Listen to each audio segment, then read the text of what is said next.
La luz de la mañana se deslizaba sobre mi mesa de trabajo, atrapada en los bordes dorados de la caja de joyas que llevaba semanas restaurando. Había sido de mi abuela, una mujer que creía que la belleza debía usarse, no guardarse bajo llave. La madera era de nogal oscuro, ahora pulida hasta brillar como satén con un broche de latón delicado que cerraba con un clic preciso y satisfactorio.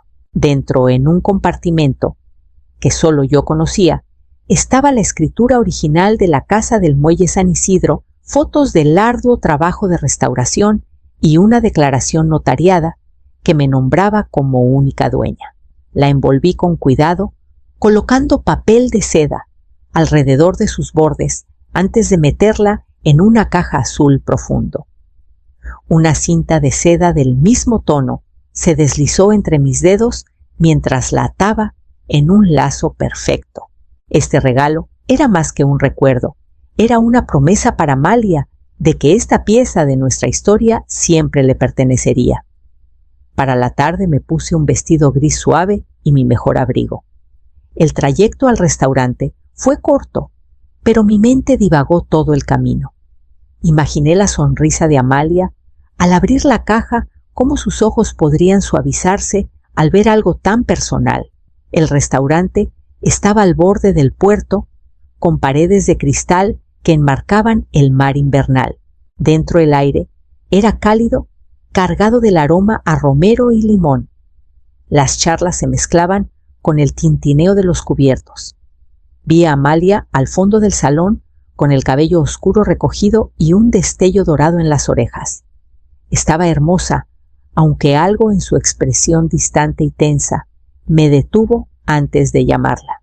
Me abrí paso entre mesas llenas de socios de Esteban en trajes impecables y vestidos perfectamente planchados. Algunos me saludaron con un gesto cortés. Otros me miraron con ojos rápidos y evaluadores. Encontré una silla vacía al borde de la larga mesa y me senté colocando el regalo junto a mi plato. Tomé mi vaso de agua, escuchando el murmullo de las conversaciones, cuando la voz de Esteban cortó el aire clara y deliberada. Esteban estaba de pie al frente de la mesa, con una mano apoyada ligeramente en el respaldo de la silla de Amalia y la otra sosteniendo una copa de vino. Su sonrisa era de esas que se hacen para un público, no para la persona que tienes enfrente. El murmullo se apagó cuando golpeó el borde de su copa con un tenedor. Antes de seguir, dijo su voz resonando con facilidad por el salón: «Creo que lo mejor es que Valeria se vaya a casa. Esta noche es para amigos cercanos». Algunos se removieron incómodos en sus asientos. Las palabras cayeron con un peso sordo cada sílaba, trazando una línea que yo no podía cruzar. Sentí el aire volverse denso, el calor del lugar transformarse en algo completamente distinto. Amalia no me miró. Mantuvo la vista fija en el mantel blanco, sus dedos apretando la servilleta. Esperé que dijera algo, cualquier cosa, pero no lo hizo. Me enderecé en la silla, sintiendo cada mirada que se posaba en mí. Mi mano encontró la caja del regalo junto a mi plato. La cinta se sentía fría contra mi palma. Me levanté lentamente, alisando el frente de mi vestido, y le hice un pequeño gesto cortés a Esteban. «Claro», dije, manteniendo la voz firme. Un murmullo recorrió la mesa. Un hombre que no reconocí se recostó en su silla entrecerrando los ojos como si acabara de ver algo que no debía. Me di la vuelta, caminando entre las mesas por donde había llegado mis tacones amortiguados contra la alfombra. El aroma a romero me siguió desvaneciéndose con cada paso. Afuera, el aire invernal me envolvió fresco y salado. Caminé hacia mi coche sin mirar atrás, con el regalo aún en la mano. Lo puse con cuidado en el asiento del copiloto, el lazo brillando débilmente bajo la tenue luz. El motor rugió al encenderse y me alejé del puerto, con los reflejos de las paredes de cristal del restaurante encogiéndose en el retrovisor. La caja permaneció intacta a mi lado todo el camino hasta Santa Clara, donde las luces de la ventana de la cocina de Rosario esperaban como un puerto tranquilo. Rosario ya tenía la tetera lista antes de que terminara de entrar a su cocina. El familiar aroma a manzanilla flotaba en el aire mientras ponía la caja del regalo en la mesa. Ella le echó un vistazo, pero no preguntó nada. Solo sirvió el agua caliente en 2 tazas y deslizó una hacia mí. Le conté lo que pasó cada detalle, desenrollándose entre sorbos de té. Sus cejas se fruncieron, profundizando las líneas en las esquinas de sus ojos. Ese hombre lleva años tratando de apartarte, dijo. Primero fue sugiriendo que Amalia no viniera hasta acá. Luego cancelando los almuerzos que planeabas con sus amigos. No solo quiere su atención, Valeria, quiere controlar todo lo que la rodea. Giré la taza entre mis manos, viendo el delgado remolino de vapor elevarse. Ha estado rondando la casa del muelle San Isidro desde hace tiempo. Cada vez que viene, habla de maximizar el potencial de la propiedad. Pensé que solo era plática de negocios. Rosario negó con la cabeza. La plática de negocios no incluye sacarte de la vida de tu propia hija. Miré la caja del regalo. El nogal brillaba suavemente bajo la luz de la cocina. Lo había hecho como un gesto de amor, un recordatorio de las raíces de nuestra familia. Pero ahora, con los ojos de Esteban en mi mente, parecía un cebo, algo que él aprovecharía si pudiera. «Qué bueno que no se lo diste», dijo Rosario, como si leyera mis pensamientos. Una vez que algo sale de tus manos, no decides a dónde va a parar. Sus palabras se asentaron en mi pecho como un ancla. Pensé en el compartimento secreto dentro de la caja con la escritura doblada entre capas de fieltro. No era solo un recuerdo. Era el corazón legal de la casa del muelle, y en las manos equivocadas podía perderse. Empujé mi silla hacia atrás y puse una mano en la caja. «Lo guardaré aquí por ahora», dije con voz firme. «Pero necesito saber exactamente qué está planeando». Rosario asintió lentamente. «Entonces tendrás que escuchar sin que te vean». 2 días después, manejé hasta la casa de Amalia con una bufanda que había tejido en su tono favorito de verde musgo. Me dije que era solo un pequeño gesto, una forma de recordarle que seguía pensando en ella a pesar del incómodo momento en la fiesta. El sol de la tarde proyectaba sombras largas en el camino de entrada mientras salía del coche. Estaba a medio camino cuando voces llegaron desde el patio trasero. Me detuve, mi mano apretando la bufanda. La voz de Esteban era baja, pero tenía un filo cortante. «Cuando ella firme, la casa del muelle será nuestra», dijo. «Lo presentaremos como preservar la historia a la gente, le encanta esa clase de cosas». Un hombre que no reconocí soltó una risita. «¿Y la madre está fuera?», respondió Esteban sin dudar. «Lo del restaurante primer paso. Hacerla sentir que no pertenece, mantenerla a distancia. Una vez que no esté cerca, será más fácil convencer a Amalia». Las palabras golpearon como una marea fría. Me pegué contra el seto con el olor a hojas húmedas llenando el aire. Mi pulso latía en mis oídos, pero me quedé quieta, forzando cada respiro a ser lento y silencioso. La charla cambió a otros temas: plazos, contactos posibles, compradores. Capté lo suficiente para saber que llevaban planeando esto más tiempo del que imaginaba. La bufanda pesaba en mis manos, los puntos de repente sin sentido frente al peso de lo que acababa de escuchar.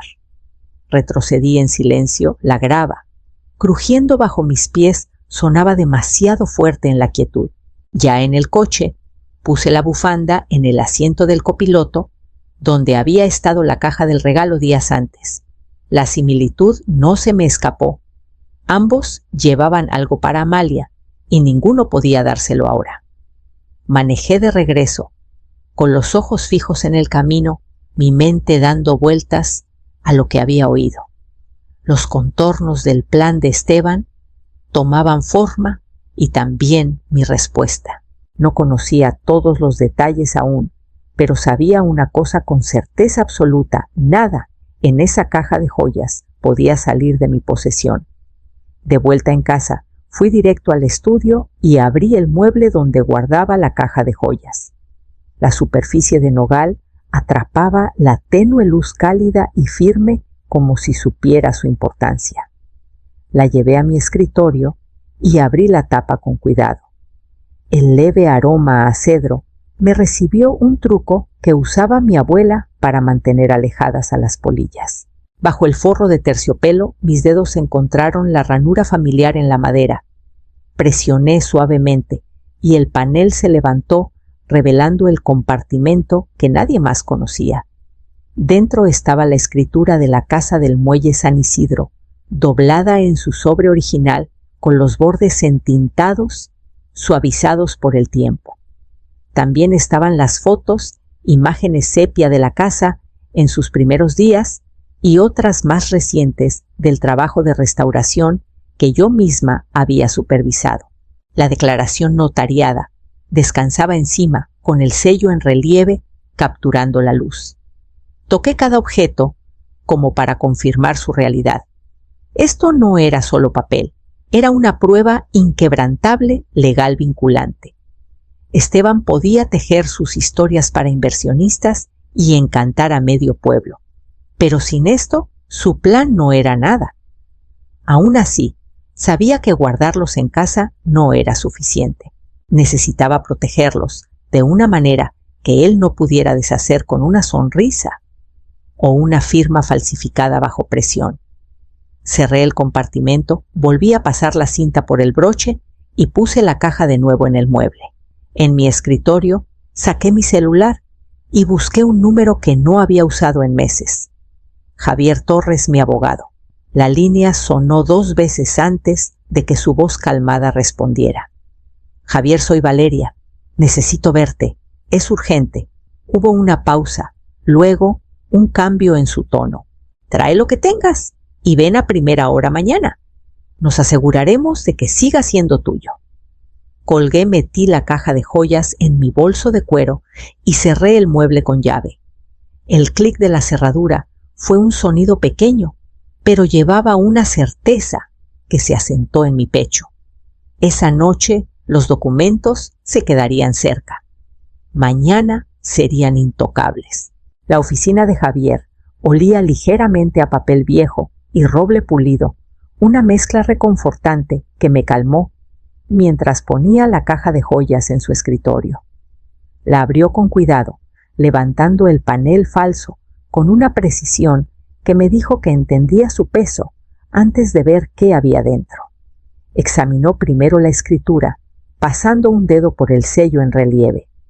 Luego vinieron las fotos, cada una un testimonio de los años de trabajo y cuidado puestos en la casa del muelle. Por último, la declaración notariada, el ancla que lo unía todo. Eres la única dueña legal, dijo, sin duda. Pero si crees que alguien intentará forzar una transferencia, tendremos que actuar antes de que lo hagan. Asentí. Esteban planea convencer a Amalia para que me haga firmar. Ya le está diciendo a la gente que la propiedad será suya. Javier se recostó pensativo.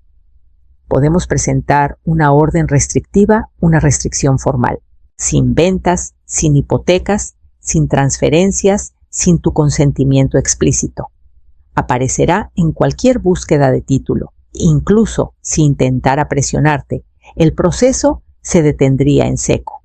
Hazlo, dije, y envía la notificación directamente a su oficina. Quiero que la lea frente a todos.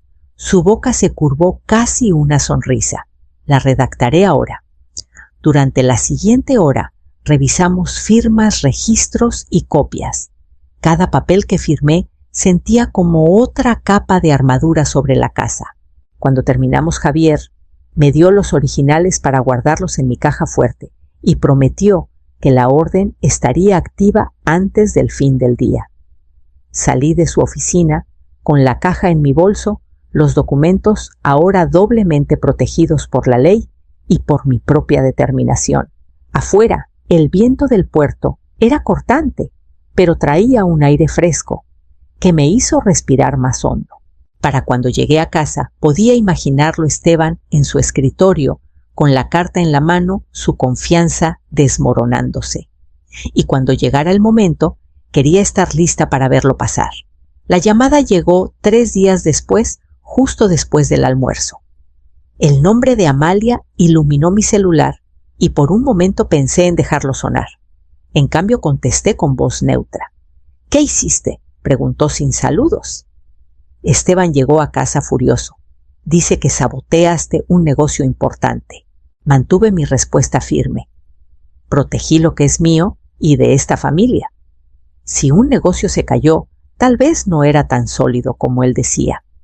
Ella exhaló con fuerza, como si hubiera estado conteniendo el aliento desde que marcó. Podrías habernos hablado primero. Creo que ambas sabemos cómo habría ido esa charla. Hubo una pausa. De fondo escuché voces apagadas, el sonido de una puerta cerrándose. Luego su tono se suavizó, aunque apenas. Dijo que los inversionistas se retiraron por una complicación legal.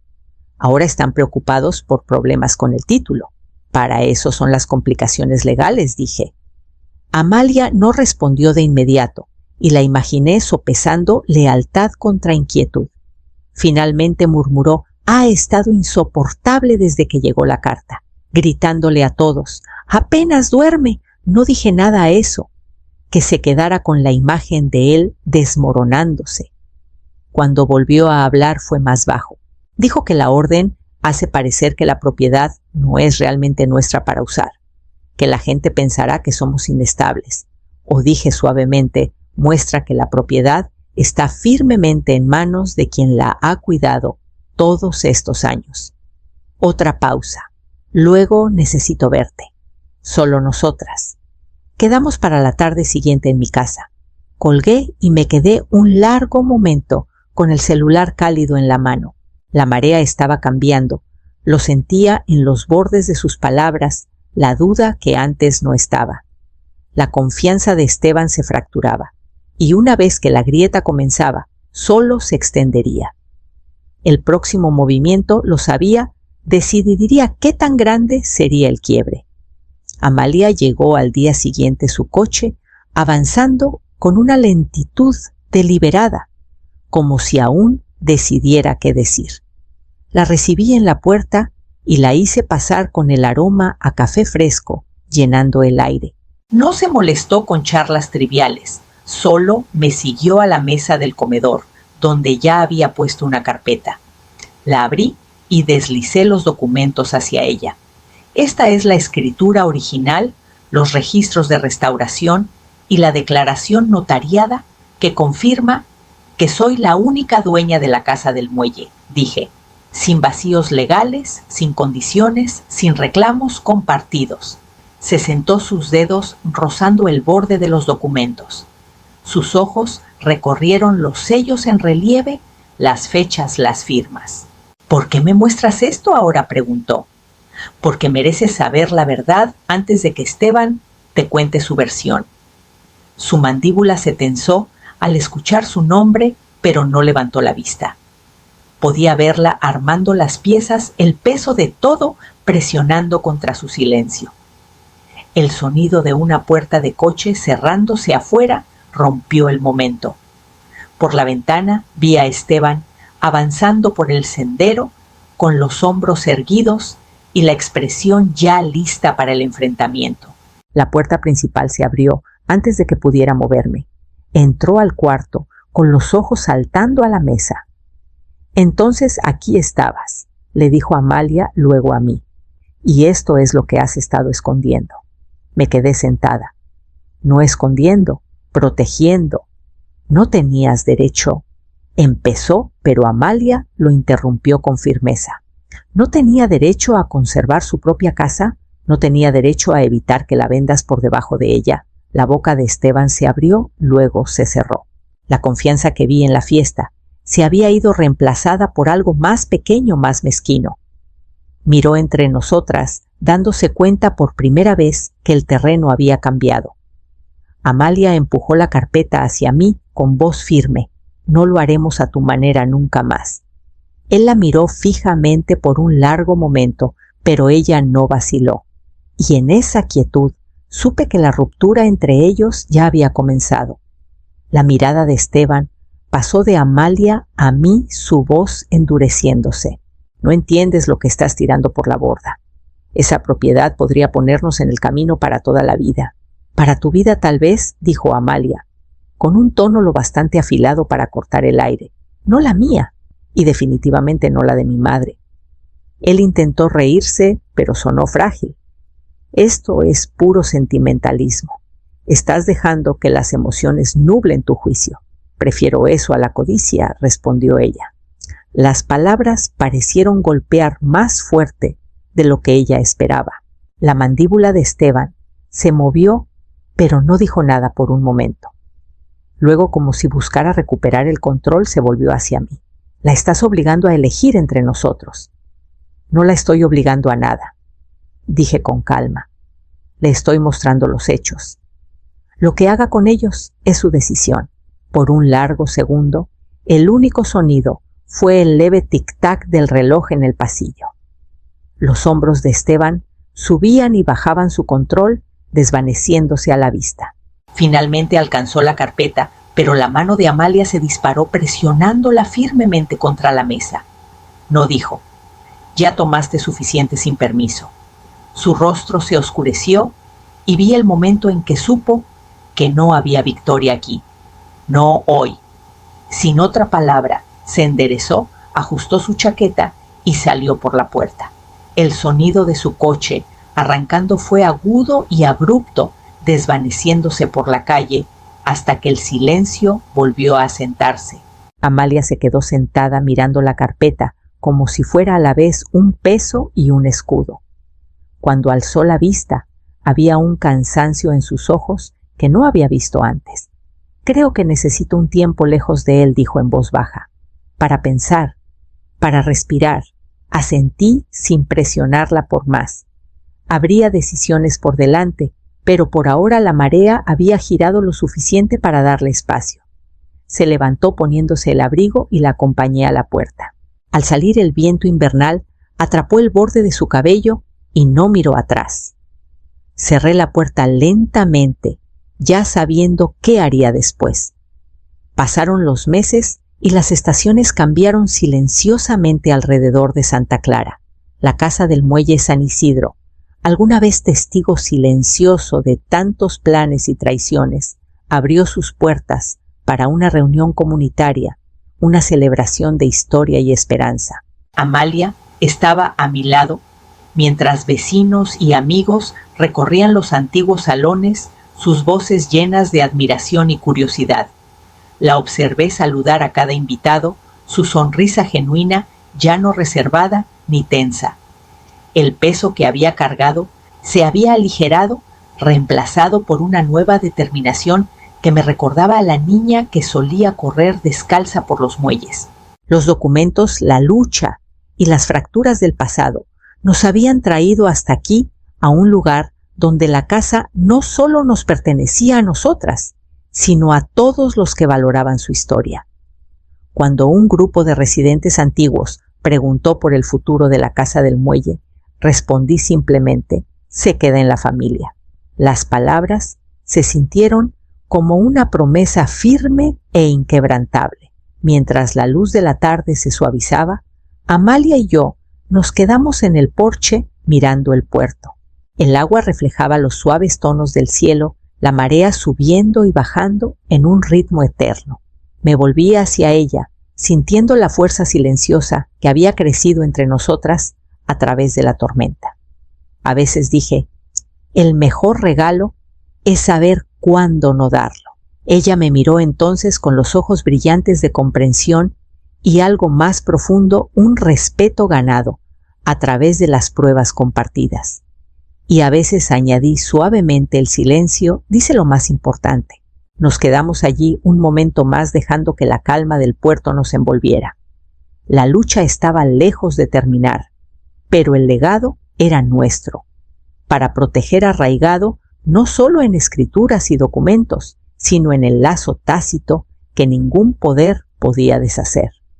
juntas volvimos adentro, listas para enfrentar lo que viniera después, más fuertes, unidas y seguras de que esta casa sería un hogar para las generaciones por venir.